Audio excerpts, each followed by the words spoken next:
Is it recording? It sure is, shall I? Yeah, it is. Sorry, I didn't wear my glasses. You know, my LASIK went bad. All right, welcome back, you guys. It's episode 4. As you can see, I am wearing my shady jacket. It's vintage, 2004. Is this Eminem trend? There's pictures.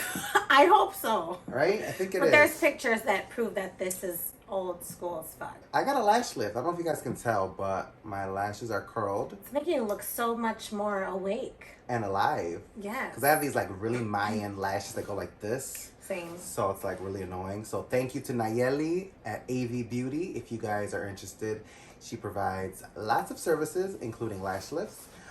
So follow her Instagram at AV Beauty. That's my plug. What's your Krystle? Well, you can go to Canvas Makeup Academy if you want to become a makeup artist. Taught by me. Bitch! I better register. Yes, we are always taking students, and you should come. We got a new year, new things coming up. So it's in Dearborn Heights, Canvas Makeup Academy. Is there a website or Instagram? CanvasMakeupAcademy.com. So before we start, I need to pop open my Diet Coke. Oh my god. Because we are about to spill some motherfucking tea. Y'all are not ready. Y'all ain't not and we don't like tea, so. We don't like tea, so we're drinking pop. Or as y'all say in the South, soda. Ew. I know. People say that. Yeah, when I was in Texas, they were like, Just kidding. What's pop? Diet Coke is Cashel's favorite. So, you might hear us referencing DC sometimes. And when you're talking Destiny's Child, we're talking Diet Coke. Right. So, starting with the tea, I'm going to try to be not too in detail. I want to tell it all. Well, you know what? If he gets mad, I'm sorry. I'm going to say my side. My story and your story. Easy there. It was the week before the concert, the Kumbia Kingz concert. And I get a message from a friend, which actually we're both friends with. And he messages me and he's like, hey, my boy Nando might need a ride to the venue the day of the concert. And I said, oh my God, Nando, like, the guy from Kumbia Kingz? Wait. The singer? But, not a lot of people know who that is. But if you're a Kumbia Kingz fan, you know who this person is. So Kumbia Kingz is a Latin or Tejano Latin group. So basically it was founded from Selena Quintanilla's brother, A.B. Quintanilla. After she died, he created this band. And, he was really the sound of Selena. So this music was kind of like, his version of that sound. It was very fun, very cumbia-like, of course, right? And it just like nobody sounds like them. So yeah, they're classic, and we fucking love them. Like I grew up listening to them. My first concert, y'all. My first motherfucking concert. Wow. Crazy.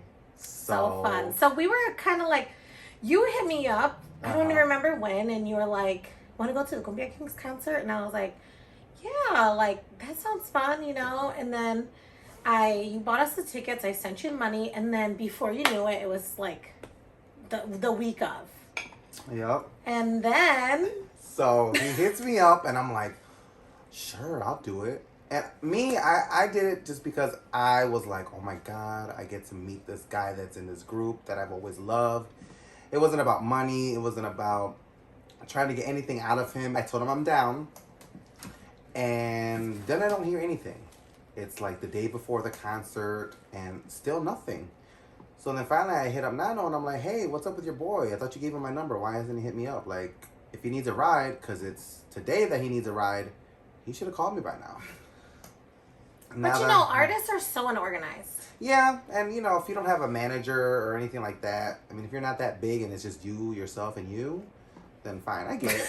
But I kept yourself and you. Sorry, shut up, bitch. Okay, Beyonce. So, luckily for him, I kept my day and evening free. I said, okay, I'm gonna just see what happens, see if he hits me up. If he doesn't hit me up, then fine, I'll just go to MGM. I'm flexible. So we can always go to MGM. Yeah. Which this was a Friday night and the concert was Saturday. Yeah. So then he finally hits me up and he's like, yeah, I fly in at 9 p.m. So then I immediately called Krystle. I'm like, Oh, Krystle. yeah, because I'm the honey of the honeyest. I was like, Krystle, first of all, I trust you. And I was like, fuck, you're fun and you're pretty. And like, Julie's hot. Like, y'all are hot. Oh, thanks, And, Dad. and so I pick her up. And then we head to the airport. And we get there. We pick him up. Which, by the way, before we picked him up, he was lost in the airport. Cashel calls him. He's like, hey, I'm outside of like D1 fucking door or some shit, right? And he's like, The gate. how do I get out? I don't know how to get out of the airport. I was like, go to baggage claim. He's like, but I don't have luggage. Go to the baggage claim. And then those doors, that exit, go through those doors. We're right there. Go to like passenger pickup. Ain't you a passenger that's getting picked up? Mm. So anyways, so mind you, at this point, I kind of feel like he's been a little weird during our interactions. Like slow, or maybe, I don't know. I don't know, like, I don't know. yeah, like just very like, it was a little jittery, a little all over the place. I don't know if he was nervous or maybe because he doesn't know us and we're picking. I don't know him. But I felt like he needed to be put in his place. Like, he needed to know, like, you don't call the shots here, because just how he was acting. So he comes to the door and he's like, go in the back. I rolled down the window, like, hey, you know. And he's like, go in the back. And I'm like, He said that? yeah. Yeah, he came to the window and he's like, sit in the back. And I was like, yeah. No way. And he opened up the door and got in the back. And then, you know, Julie's so unimpressed. Oh, Like, yeah, Julie. Julie doesn't give a fuck who you are. Like, she doesn't know. She doesn't care. It's not her thing. So she just sitting there like... So then he's like, well, I want to go watch the game. I want to watch the game. To Buffalo Wild Wings or somewhere. And I'm like, well, two birds, one stone. Let's go to MGM. And they have a sports bar. Let's go there. So we go to MGM. We're going to the roulette. And he's like, don't leave me. I'm like, I'm not going to leave you. My main job was to make sure you got from point A to point B. Me and Kesha go play roulette. Julie like goes and does slots or something. Mm-hmm. And then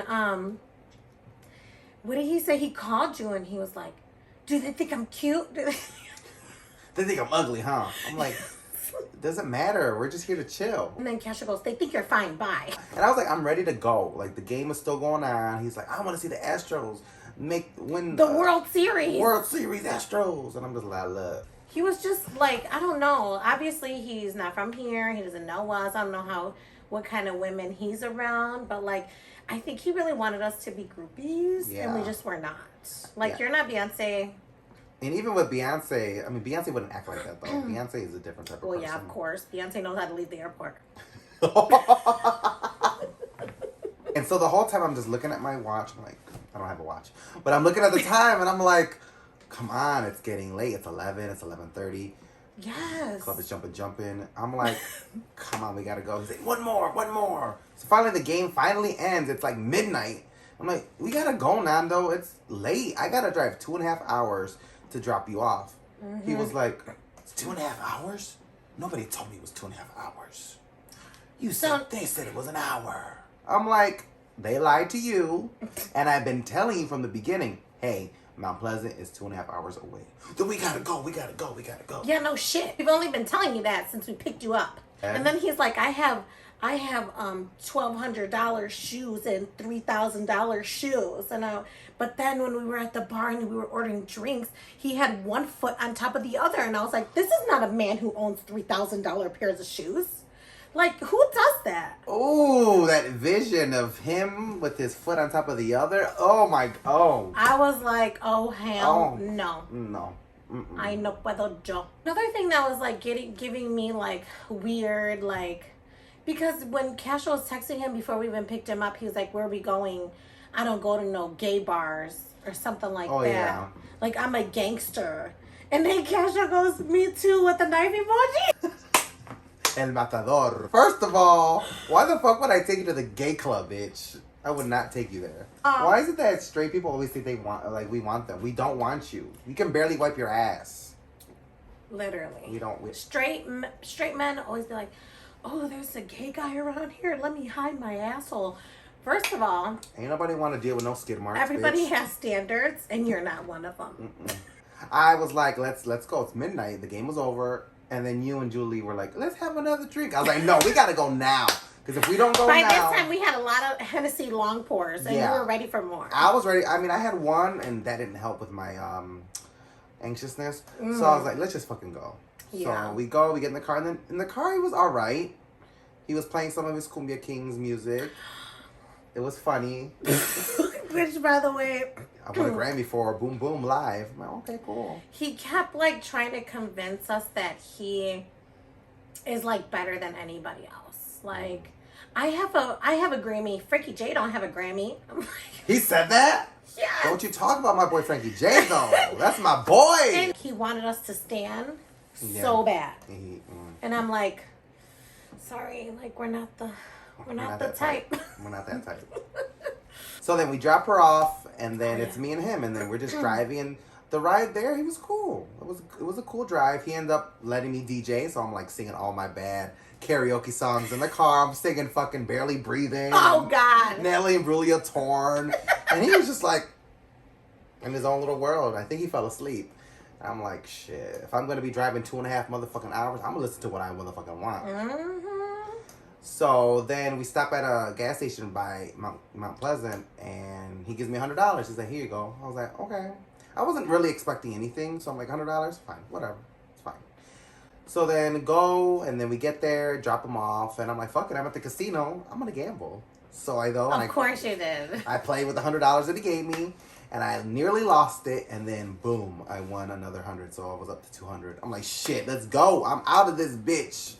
So it was 4 a.m. and I was like, fuck, I gotta drive 2.5 fucking hours back home. So I drove home. I actually had to stop at a rest area because I was so tired. It was like 6 in the morning and I still wasn't home. I had to take an hour nap because I was about to fall asleep. So I pulled over, stopped, then woke up 7:30, drove another hour. I checked your location at 7:30 and you were like at the rest stop, probably leaving, and I was like, yeah, when he texted me, I had just woken up. Yeah. Because I was like, shit, I gotta go take my mom to the doctor. I had things to do in the morning. I get home, it's almost noon. I'm like, fuck, I'm tired. So I sleep 2 hours. Get up, getting ready for the show. And then he hits me up. He's like, hey, bring some honeys to the concert. I'm like, okay. And then he's like, some different ones. No, he really liked you, by the way. He was like, you hot. But I was like, okay, whatever. And then he's like, are you gonna take me back to the airport on Sunday? I was like, airport? What? No. Because I thought he just needed a ride to the venue and then he was going to ride back with the group. He's like, no, you're supposed to give me a ride back. I'm like, no. Well, they didn't tell me that. He's like, wow, that's why I gave you $100. Bitch, $100 doesn't cover... He is literally living in 2004 still. $100? $100? Dude, No. get the fuck out of here. I was like, I'm not staying after the concert. The concert was on a Saturday. And I'm not going home to come back Sunday to pick you up, to drop you back off. I know. That's 3 trips to Mount Pleasant all weekend. Now, if he would have been like, hey, you know what? Just stay the night and you I got a double bedroom or something. You can crash on the couch, or Yeah. I'll get you a room down the street, like whatever. I'll give you extra money, or I'll get you backstage with AB Quintanilla, something. Nah. So you want all of this? All of this? Pana. Topana. But a part of me made me think maybe he doesn't have it to offer. Maybe the band and him aren't cool. You know, maybe no tiene dinero y nada que dar. You know, uy. I don't know. O sea, no sé, güey. Es que, como que, what? If you want me to bust my ass for you and you want me to come back and treat you like a fucking king, you better treat me like shit, something. Like, at least like the chauffeur. And I think he's so used to people saying yes to him and doing whatever he wants. I said no. Didn't he tell you, like, I thought they were fans? He did say that. Yeah, I was like, yeah, they're fans, but I don't know what you what does that mean? What does that mean? What do you expect? Because I can tell you right now, it ain't gonna happen. Mm-hmm. It ain't gonna happen. Because first of all, you stink. Let's start there. First of all, you stink, and I don't do stinky at all.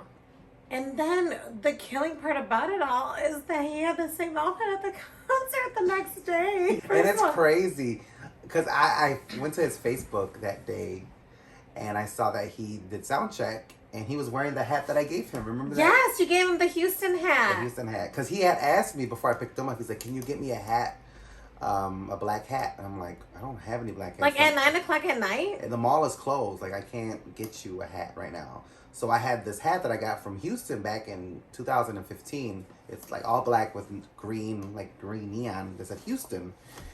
And I was like, well, I'll give him this if he wants it. Cool. He was like, oh yeah, Houston, thank you. You know, like that was cool. But I had so much fun. Bitch, let me tell you, the concert was fucking amazing. He did really good. What about he was singing all the songs? It felt like a short concert, but I was singing all. Girl, I was having so much fucking fun.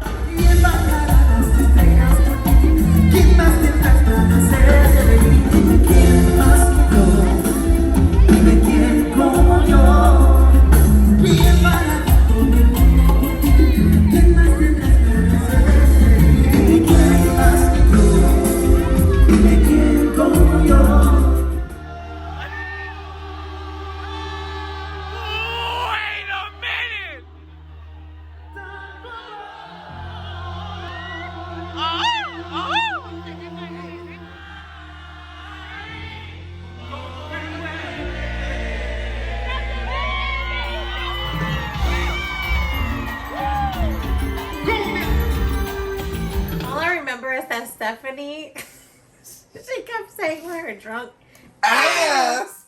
She kept saying, like, all I know is they played Azúcar twice. They did. They didn't play, what was the one song? Bailas de Cumbia. I thought they were going to do that What? I know. Especially because it's like so like the mix and stuff, like the remix. They didn't play it. Oh, wow. But it was a good show. I was kind of worried he was going to ruin my experience for the concert because I was like, he's fucking annoying the shit out of me. Mm-hmm. But then when I got there, I was like, Kumbia. And I was like, I forgot. You know, I texted him and I was like, great show. Killing it. Oh, I must confess. I texted him too because Castro told me well, first of all, we were thinking maybe we'll meet AB. And then Castro was like, you know, he really liked you. And I was like, okay. So I texted him like, are we gonna see you tonight? More like a meet you in the casino. Maybe we can meet the band or something. Nothing. Yep. I'm pretty sure he knew, like, she ain't shit. You, Marisol, Stephanie, Eric, all of y'all were talking all this shit. And I'm just trying to play my Cleopatra Kino. Like, I'm just trying to win some motherfucking money. I don't give a fuck about him anymore. And Marisol and her sister's husband just, like, buying us drinks after drink. We're, like, slurring, like, and talking shit. I was like, I gotta go. And then Eric is rushing me. He's like, we gotta leave at 11. Yes, Eric gets a little, you know, he gets a little... You talk about me. He's worse. It's a little crazy. I'm like, calm down, bitch. I would have been like, take the Greyhound, ho. We should have told that to fucking Nando. But anyways. I will say, like, I'm thankful things didn't get worse. Like, I feel like things could have been a lot worse, you know? Yeah, they could have been. Because you never know with people. If we would have been the wrong people, we are not those people that would have went off on him for real. Like, me and you were like holding back. You were definitely holding back. You were being so good. Cashel was warning me. He was like, you better be good. Because I'm like, fix your face. Like, I don't want any problems. He's going to sense it. I'm used to pretending I like men. Not me. But, I mean, that was probably the worst experience I've had with meeting a celebrity. He's not really a celebrity, but... He want to be so bad. I'm going to tell y'all my story about meeting Beyonce, Frankie J, Ashanti, and who else have I met? I met a few other celebrities. And then she's going to talk about the time that she worked the red carpet for the ESPY Awards. So hopefully you guys subscribe. Yes, please. Subscribe, like, comment, share with your family. If he watches this... I'll say I can. I feel bad. I'm sorry. But I'm not. But, you know, we're socialites. We're going to talk about it. And that wraps up Spillin the Tea.